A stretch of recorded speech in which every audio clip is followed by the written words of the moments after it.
Alright, so I'm pretty sure that we're all familiar with the heat that's outside. The sun kind of scorching us, burning our left side as we're driving. And it's something that we dislike, at least burning me. I like going to the beach, but I definitely don't like burning in the sun. And, you know, what if we could use the sun to our benefit? You know, what if we can somehow get something out of this heat and out of this scorching, freaking hot, mess of a place? So, I have an idea that with solar power, we would be able to benefit from this. There's 3 ways that we can benefit from it. 1, we can be going green and helping the environment. 2, we can be setting up the future for future generations. And 3, we'd be helping the economy. So you might be thinking what solar power actually is, and solar power is a renewable energy source. And basically we take the sun's rays and we convert it into power. It's really simple. So being that the sun's always there and it's always burning us, we might as well get something out of it, such as energy. Some of the benefits that it does bring forth is a lot of health benefits. Unlike coal mining, which amounts to 50% of the US's energy source, with solar power, it doesn't release any toxins into the air. You don't got to worry about carbon dioxide. You don't got to worry about pollution anymore. And along with that, we see a decrease in deaths. In Utah's Crandall Canyon in the August of 2007, there was 9 people that died alone in that August from coal mining. And that just kind of gives you an idea of how dangerous that job actually is. In the last 100 years, there was about 100,000 deaths related to coal mining. Whether it's lung failure, whether it's accidents, it's something that we want to get away from. And solar power is ultimately one of the best ways that we can do that. Along with that, I'm pretty sure that all of us want our kids to be safe, our brothers, our sisters, our parents, and ourselves, right? I don't want to be breathing in that dirty air when I go drive down to LA, to visit some friends. I want to make sure that, I get a nice whiff of fresh air. I don't want to be choking as I'm walking down, Sunset Boulevard or something. And with solar energy, little by little, we can stop the pollution, we can stop a lot of that. And another thing that we can also be using to our benefits is the economy. A lot of you guys are thinking, well, solar power, how's that going to benefit us? How's that going to put, money back in our pocket, other than just helping the environment? Well, if we do switch to solar power, it creates a whole industry. It's not just a few jobs, it's manufacturing, it's installation, it's, a whole industry that we'd be using.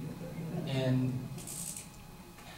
California gets so much sunlight that the U.S. Department of Energy reports that in 2000, San Francisco got so much sunlight that it would have been able to power all of its daily electricity needs for the entire city, which amounts to about 1 million people, by only putting solar panels on its governments and school buildings.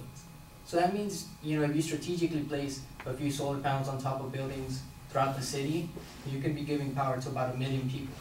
And that's a crazy fact, because that would be, saving so much money for people. On top of that, if you're just a normal resident that lives out in the desert, or lives close to the coast, or somewhere where obviously there's a lot of sunlight, and nowadays escaping from that sunlight is pretty hard, you can be saving about $64,000 on average in 20 years. That's a Mercedes, that's a BMW, that's about a year's worth of salary if you're a middle-class citizen nowadays. And $64,000 would look nice 20 years from now, as I'm old and have kids that need to go to college and all that. So it would not only be helping us now in terms of getting rid of pollution, but it'd also be setting up the future for us. And you might be thinking, yeah, but that's too far ahead. That's something that I'll worry about that when I cross that road. And you might be wondering how it can benefit us now. Well, you guys also know that if you guys create enough solar power at your house that you can sell it to your neighbors, you can sell it to electric companies, and you can sell any excess energy that you have. And what that means is through the feed-in tariff in 2009, if you created any solar power or solar energy, that you didn't need, you could sell that to your surrounding areas for money. So not only are you setting up yourself for something that's just going to keep on generating you money, but you're helping out your kids and your family through, this non-pollution idea of going green.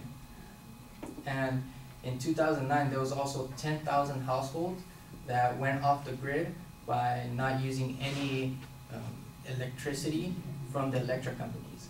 And that causes the electric companies to lower their prices, because the less people that use their electricity, the more that people are going to be like, that's too expensive. We waste a one-time charge on putting solar panels, and we're done.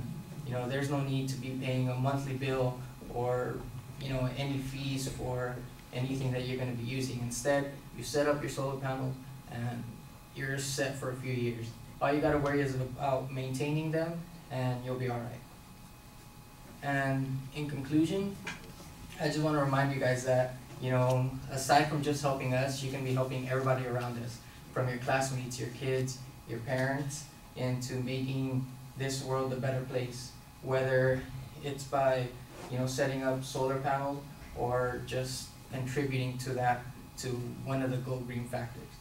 And if we're setting that up for them, then, once they reach to the point that we're at, they'd be able to do the same. They'd be able to invest their money and generate a better place for themselves, and ultimately stop global warming and try to solve other problems as well. And an immediate factor that benefit that we get from that is money. We'd be creating a lot of jobs, we'd be creating the unemployment rate would go down, and we'd be creating hundreds of thousands of jobs, according to one of the senators. I believe his name was Bernie Sanders. I can't remember. I don't have my note card. But yeah, so in conclusion, just remember that solar power would benefit us both economically and health-wise, so it's something that we definitely want to think about.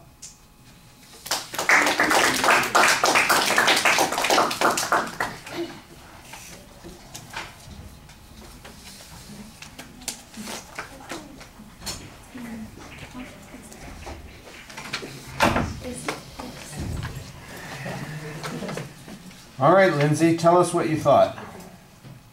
Well, you had awesome eye contact because you memorized your entire speech.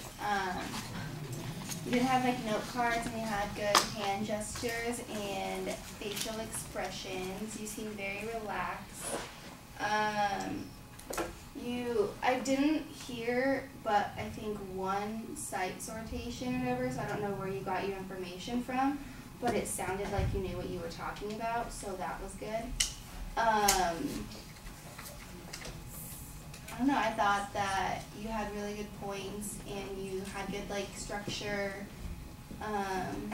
You previewed what you were gonna do. I just kind of got confused after you were talking about your 3 main points, what you were talking about, but I understood you were just trying to get me to get solar panels or something. So yeah, good job. All right, well, I thought that the opening of the speech was terrific. I thought you had a nice story to start off with. You kind of lead us down this path of this visualization and image of the sun beating down on us. I thought that worked pretty effectively. You identify the topic pretty clearly. It's basically a claim of fact, although it morphs into a claim of policy, because the first part of the argument is really that solar power would work, and then at the end you're really advancing the idea that we should be going to solar power. I do think that it doesn't develop that policy argument quite as much, because we don't really get a discussion. I mean, you mentioned, the one-time setup fee, and I'm going, oh yeah, the one-time setup fee. And how much is that? You know, and I'm thinking, is this really cost effective? You know, over the lifetime, I'm going to save $64,000. But to do that, how much do I have to put up front, and how much am I going to be paying on that to begin with? That's, I think, where, you know, people are going to be a little bit resistant. And when you had this one reference, it was not cited very specifically, suggesting that just a few schools and public buildings in San Francisco equipped with these solar panels would be enough to supply energy for the whole city. And that sounds to me like it would be a great deal for this city. They could lose their dependence on Consolidated Edison and all of that stuff up there. And I'm going, so why don't they do it?